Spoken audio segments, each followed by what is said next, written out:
Good morning students. BSc part second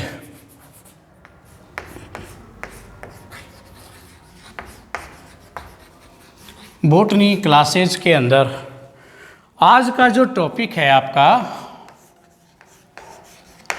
वो है photosynthesis.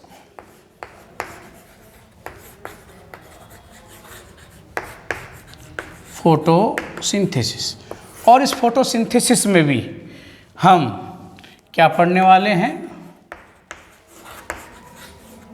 Light reaction. क्या पढ़ेंगे अपन? लाइट रिएक्शन को यहाँ पढ़ने वाले हैं। इससे पहले वाले लेक्चर्स के अंदर अपन ने क्या किया था, आपको फोटोसिंथेसिस के बारे में आपको समझाया था, क्या होता है लाइट रिएक्शन के बारे में भी अपन ने क्या है थोड़ी बहुत बात की थी। तो थोड़ा सा मैं आपको और इसके बारे में बताता हूँ, फिर अपन अपने मेन टॉपिक पे आते हैं। देखिए, प्रकाश संश्लेषण की जो क्रिया है उसे हमने क्या किया था, दो भागों के अंदर आपको बांटा था। एक तो लाइट रिएक्शन और एक डार्क रिएक्शन। तो ये लाइट रिएक्शन क्या होती है, डार्क रिएक्शन क्या होती है, उसके बारे में अपन बात तो करेंगे ही। और डार्क रिएक्शन में अपन एक कंप्लीट पूरा वीडियो आपका बनाएंगे। आज तो केवल हम लाइट रिएक्शन को ही यहाँ पर समझने वाले हैं, लेकिन उसके बारे में थोड़ा बहुत आपको ज़रूर बताएंगे, क्योंकि फोटोसिंथेसिस पढ़ रहे हैं तो दोनों के दोनों टॉपिक क्या एक दूसरे के साथ में क्या ये रिलेटेड हैं, तो उनको समझना बहुत ज़रूरी है। अब लाइट रिएक्शन जो क्रिया है कहाँ होती है, कैसे होती है, इसके बारे में अपन ने आपको बताया था कि क्रिया कहाँ होती है, इसमें कहाँ से क्या आता है। तो देखो, इसके लिए जो अपन ने एक जो समीकरण थी आपकी, जो हमने बताया था आपको, परिभाषा देंगे कि CO2 प्लस H2, 6 अणु इसके 6 अणु इसके, और ये क्रिया करके इसमें क्या होता है, क्लोरोफिल होता है ना, क्लोरोफिल है, और साथ में सूर्य का प्रकाश भी होता है। ये क्रिया करके जो बनाने वाले हैं वो क्या बनाते हैं, C6H12O6 शुगर बनाते हैं, और साथ में O2 बाहर निकलती है। ये क्रिया हमने की थी। अगर आप देखते हो कि यहाँ पर जो O2 कहाँ से निकलती है, इसके अंदर इस क्रिया को अगर अपन देखें कि O2 आपकी आई कहाँ से, है ना, तो 6O2 है ये। अब ये O2 आई कहाँ से, इस रिएक्शन को देखकर जब अपन करता है तो ये रिएक्शन के द्वारा हम इस बात को क्या सही बता नहीं पाते कहाँ से आई है। इससे लगता है कि जो CO2 के द्वारा ही क्या आया है, आपका O2 का निर्माण हुआ है, जबकि ऐसा नहीं होता है। तो बाद में आपके नील्सन, रॉबिन्स आदि वैज्ञानिकों ने क्या है, इसका एक दूसरा एक समीकरण और दिया था। इसके अंदर क्या था आपका,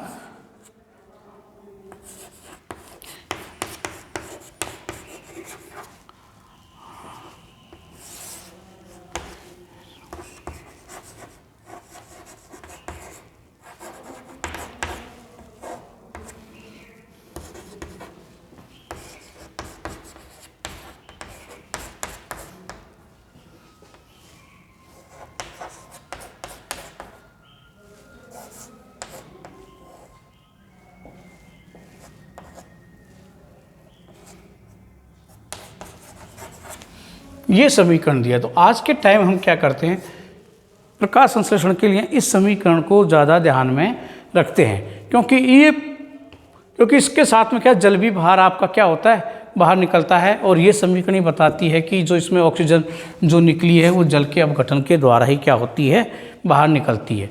CO2 का जो काम होता है, CO2 क्या करती है, शुगर फॉर्मेशन में क्या करती है, वो निर्माण करती है, C6H12O6।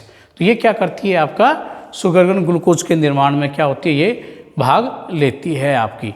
तो ये जो क्रिया है आपकी, इन दो भागों में इसको अपन ने बांट दिया। एक तो इसमें क्या करेंगे हम, ये जल है, इस जल का अपघटन करेंगे। एक तो क्या होगा, जल का अपघटन होगा। दूसरा क्या होगा, इसका CO2 का रिडक्शन कह सकते हो आप, है ना, यानी कि, और यह इसका क्या हो गया, रिडक्टेंट हो गया, अपचयन हो गया, या फिर क्या करता है ये सीधा का सीधा क्या बना रहा है। देखो रिडक्शन कैसे हो रहा है, यहाँ कार्बन जो है आपका CO2 है, ये क्या हो रहा है आपका वहाँ पर कम मात्रा के अंदर इसके साथ में कार्बन के साथ में क्या हाइड्रोजन भी जुड़ गया, तो इसमें कमी इसकी क्या आ जाती है। तो ये क्या हो रहा है यहाँ पर इसका रिडक्शन होता है इस क्रिया के अंतर्गत। तो ये अलग पद है आपका, इससे ग्लूकोज कैसे बनता है और ये कहाँ से। अब ये पूरी क्रिया भाई ये ग्लूकोज बनता कैसे, इस पूरी क्रिया में और भी बहुत सी चीज़ें, इलेक्ट्रॉन है, हाइड्रोजन है ना, इनकी भी अपन को क्या होती है आवश्यकता होती है। ये सारी की सारी चीज़ें आपको किससे मिलती हैं, जल के अपघटन के द्वारा ही मिलती हैं, जो हम क्या करेंगे अभी बताने वाले हैं किस प्रकार से पूरा ये अपघटन होता है, कितने स्टेपों में ये पूरी क्रिया आपकी संपन्न होगी लाइट रिएक्शन के अंतर्गत।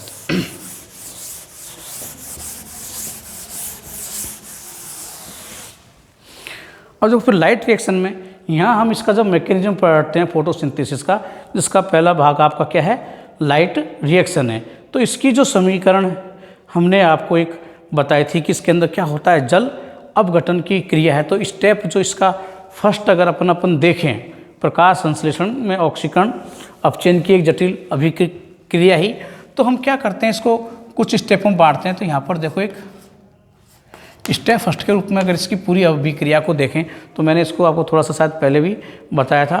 तो इसमें हम क्या लेते हैं 4 अणु, तो क्या इसके लेते हैं अपन जल के लेते हैं। ये 4 जो अणु हैं जल के, ये क्या होते हैं आपके टूटते हैं किसके अंदर, 4 तो OH आयन्स के अंदर, 4 तो OH आयन हो गए आपके, साथ में इसमें क्या निकलेंगे 4 H आयन निकलेंगे, है ना, हाइड्रोजन आयन हो गए। और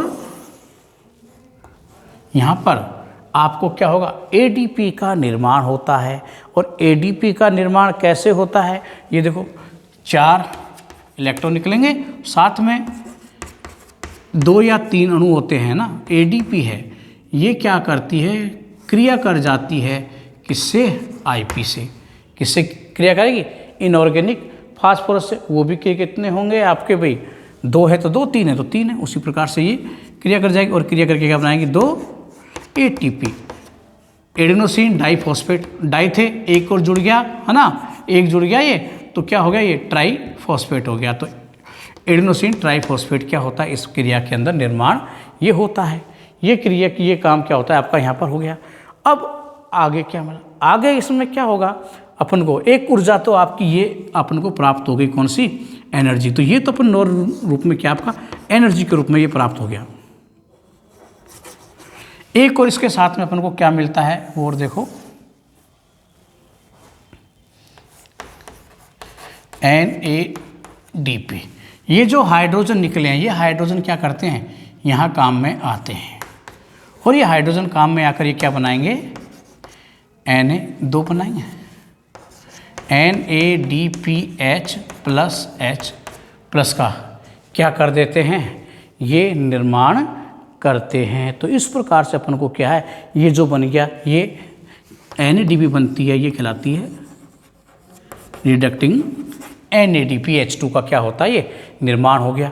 इन दोनों को मिलाकर हम NADPH2 और ATP एसिमिलेटरी एनर्जी, ये एसिमिलेटरी पावर कहलाता है।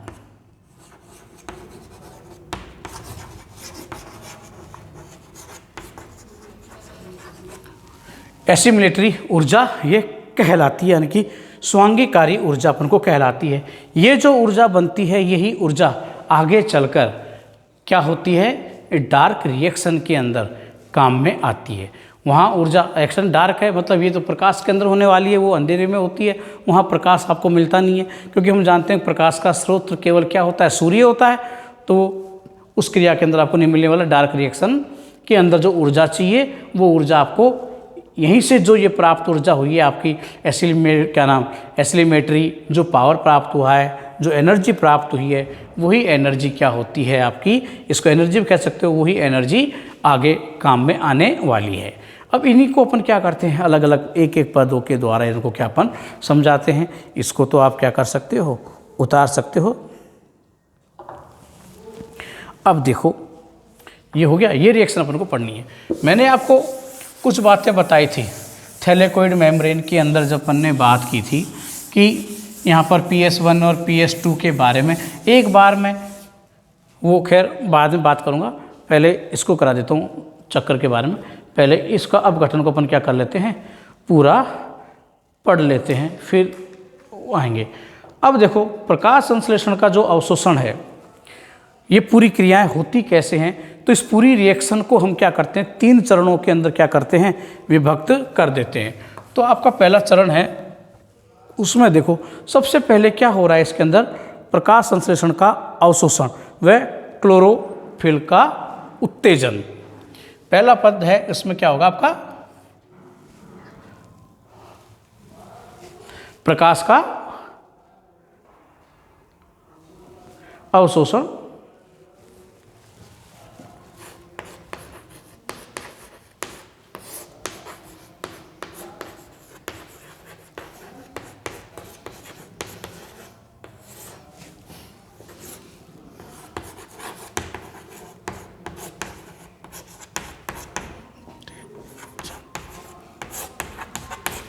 देखो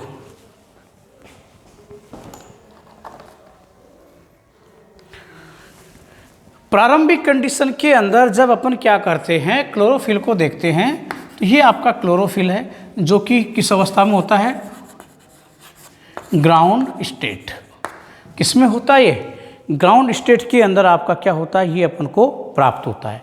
जैसे ही ये क्या करेगा, HU, ये सूर्य का प्रकाश है ना, लाइट से ये क्रिया करेगा। जब सूर्य के प्रकाश के साथ में ये क्या करेगा, सूर्य का प्रकाश जब क्लोरोफिल के ऊपर पड़ता है तो क्लोरोफिल के ऊपर गिरने के बाद में क्या होगा, ये एक्साइटेड अवस्था के अंतर्गत पहुंच जाता है।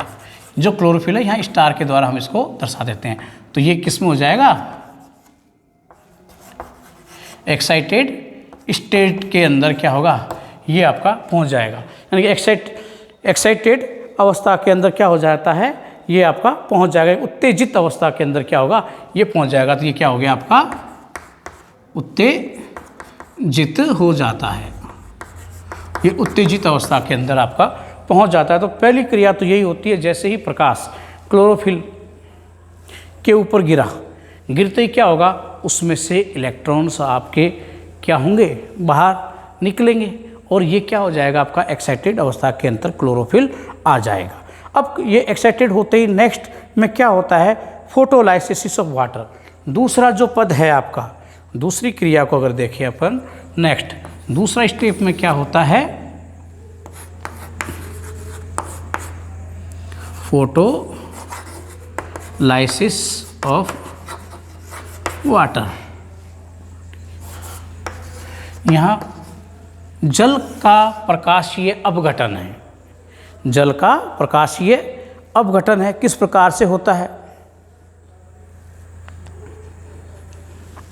क्या होता है, क्लोरोफिल के द्वारा उपयोग में ली गई जो ऊर्जा है, वो ऊर्जा का उपयोग करके जल क्या करेगा, उसका प्रकाशीय अपघटन हो जाता है। तो इसमें क्या हुआ, जो आपका क्लोरोफिल है ऊपर का रिएक्शन के अंदर, क्लोरोफिल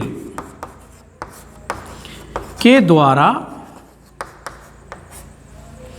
ग्रहण की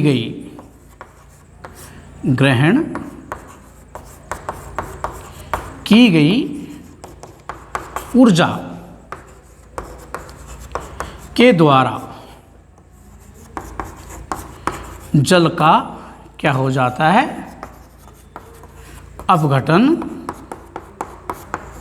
होता है। क्लोरोफिल ने ऊर्जा जो ग्रहण कर लिया, वो ऊर्जा क्या होगी, जल के अपघटन के अंदर ये काम में आती है। और वो हमने आपको बताया था कि जल का अपघटन किस प्रकार से हुआ था। आपके पास 4 अणु किसके थे, ये जल के थे।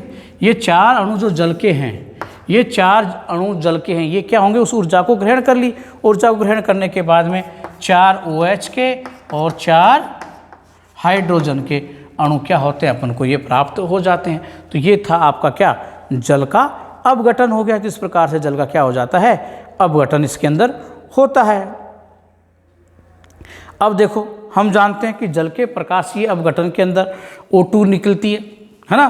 तो हमें ये मालूम है कि जो O2 निकलेगी वो कहाँ से निकलेगी, इसी के अभी यहाँ O2 हमने बनाई नहीं है, तो अब O2 बनती किस प्रकार से है वो हम क्या करते हैं आपका यहाँ पर बताते हैं। तो अब क्या होगा, तीसरा जो स्टेप अपन लेते हैं इसके अंदर क्या है, वाटर फॉर्मेशन।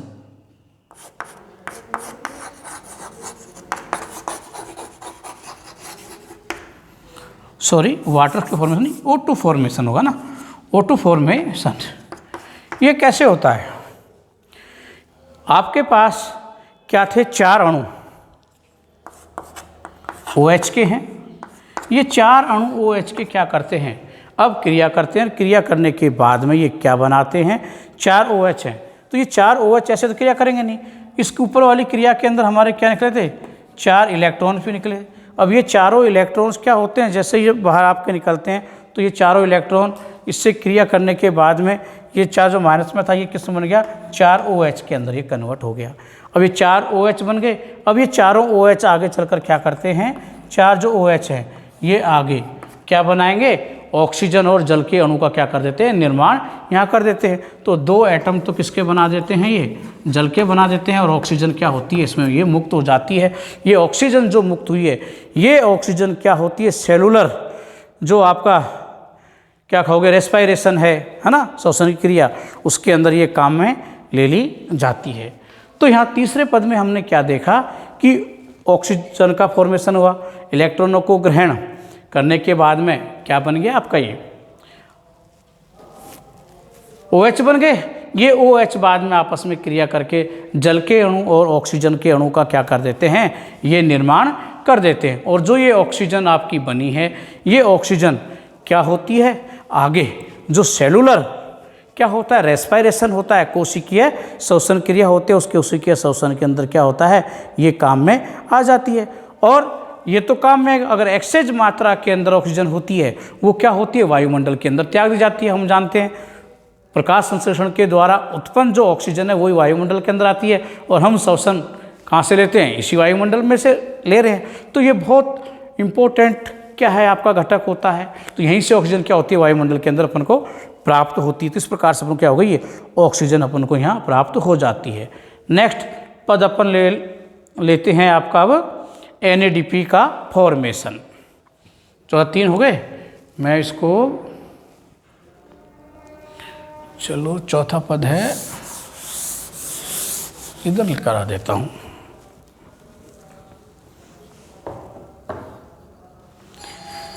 अगला पद आपका चौथा स्टेप इसके है।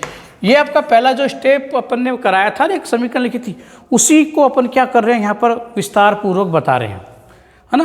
तो NADP का भी फॉर्मेशन करवाया, वहाँ पर अपने जल ऑक्सीजन भी निकाली थी, है ना। तो ये सारी चीज़ें अपन को वहीं से ही लेकर आ रहे हैं, वही चीज़ें बता रहे हैं। ATP भी बनाई थी, वो सारी चीज़ें अपन इसमें बताने वाले हैं। अब है आपका NADPH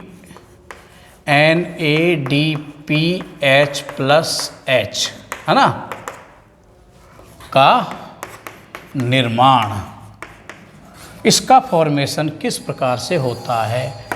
तो ये देखो हमने बताया था NADP यहाँ रिडक्टिंग ऊर्जा जो काम में आती है, किस प्रकार से ये अपचहित होता है। तो देखो जल के अपघटन के अंदर क्या हुआ था, हाइड्रोजन आयनों का निर्माण हुआ था। ये जो हाइड्रोजन आयन है वो क्या करेंगे, इससे क्रिया कर जाएंगे। तो आपके पास क्या होता है, जो 4 हाइड्रोजन के आयन क्या हुए थे, प्राप्त हुए थे अपन को जल के अपघटन में। कहाँ से प्राप्त हुए, ये जानते हैं जल के अपघटन में प्राप्त हुए। ये चारों हाइड्रोजन जो प्राप्त हुए जल के अपघटन के, ये क्रिया कर जाते हैं NADP से। NADP से जब ये क्रिया आपके कर जाएंगे, क्रिया करने के बाद में ये क्या बनाएंगे, 2 अणु NADPH+H का क्या कर देते हैं, ये निर्माण, और जो कि कैसा है, ये रिडक्टिंग NADP यानी अपचयित NADP होती है, जो कि आगे डार्क रिएक्शन के अंदर ये क्या हो रही है, काम में आएगी आपकी। ये बहुत इंपॉर्टेंट है, वहाँ इसको क्या करेंगे अपन, काम में लेने वाले हैं, वहाँ ये काम में आपकी आती है। तो ये हो गया आपका कौन सा, NADP का निर्माण। अब एक चीज़ और बन रह गई लास्ट में, वो क्या रह गया आपका, अब रह गया आपका ATP का निर्माण, है ना, जिसको अपन क्या कहते हैं फास्फोराइलेशन भी कह सकते हैं या प्रकाशीय फास्फेटीकरण भी कह देते हैं। तो क्या है प्रकाश का फास्फेटीकरण है। जो 5वां पद है आपका वो है प्रकाश का फास्फेटीकरण। इसमें हमें क्या करना है एटीपी का निर्माण करना है। अब देखो जो आपका क्लोरोफिल था कौन सा है एक्साइटेड अवस्था के द्वारा, ये कुछ ऊर्जा का उपयोग करके आपका क्या करेगा ये एटीपी के संश्लेषण में ये काम में आपका आ जाएगा। तो ग्राउंड स्टेट से क्या होगा ये जो आपका वापस, तो देखो आपका इस क्रिया को मैं ऐसे समझा देता हूँ जो पहले समझाई थी। आपके पास क्या है क्लोरोफिल है, क्लोरोफिल है किस अवस्था में अब एक्साइटेड अवस्था के अंदर है, और ये किस में कन्वर्ट होगा क्लोरोफिल ग्राउंड स्टेट में। और ये जो ऊर्जा है वो ऊर्जा दे दी इसने किस किस को एडीपी प्लस ये आईपी है, और ये क्या बन गया आपका एटीपी के अंदर ही निर्माण हो जाता है।